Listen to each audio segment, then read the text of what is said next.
Nagpur police ने अवैध हथियारों के खिलाफ बड़ी कार्रवाई करते हुए 2 आरोपियों को गिरफ्तार किया है। कलमना थाना क्षेत्र में पुलिस ने एक घर पर छापा मारकर तलवार और धारदार चाकुओं का जखीरा बरामद किया। दोनों आरोपियों के खिलाफ मामला दर्ज कर आगे की जांच शुरू कर दी गई है। नागपुर के कलमना थाना क्षेत्र में पुलिस को एक मुखबिर सूचना मिली कि गुलमोहर नगर में रहने वाले 19 वर्षीय कुणाल मोहन बजारे ने अपने घर में अवैध हथियार छिपा कर रखे हैं।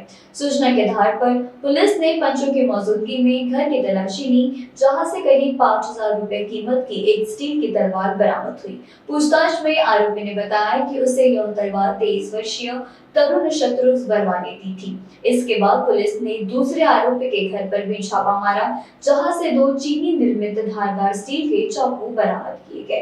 पुलिस ने कुल 6,600 रुपए कीमत की एक तलवार और 2 चाकू जब्त कर दोनों आरोपियों के खिलाफ मामला दर्ज कर आगे की जांच शुरू कर दी गई है।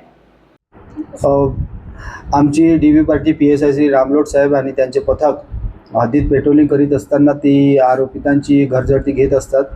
पेट्रोलिंग दरम्यान त्यांना एक माहिती मिळाली की आरोपी कुणाल बंजारे आणि तरुण वर्मा यांच्याकडे घातक शस्त्र आहेत। त्यावरून त्यांनी त्यांची गोपनीय माहिती काढून त्यांच्या दोघांच्याही घराची घरजडती घेतली असता त्या घरजडतीमध्ये 2 चायना स्टील चाकू आणि एक स्टीलची तलवार असे 3 हत्यार एकूण 6,600 रुपयाचा मुद्देमाल मिळून आला।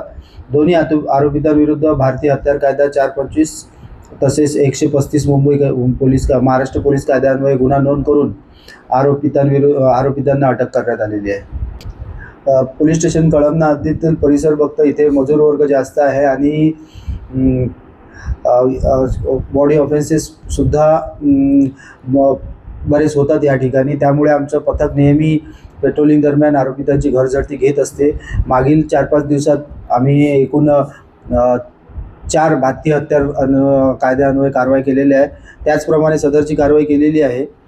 यांनी खाटूश्याम येथून सदरचे शस्त्र आणल्याचे निष्पन्न झालेले आहे, राजस्थान येथून। हे जवळ शस्त्र बाळगतात आणि एखाद्या वेळी थोडासा जरी भांडण झालं तर हे लगेच घरातून शस्त्र काढतात। अशा प्रकारे त्यामुळे यांची घरजडती घेऊन अशा प्रकारे कारवाई करणे आवश्यक आहे।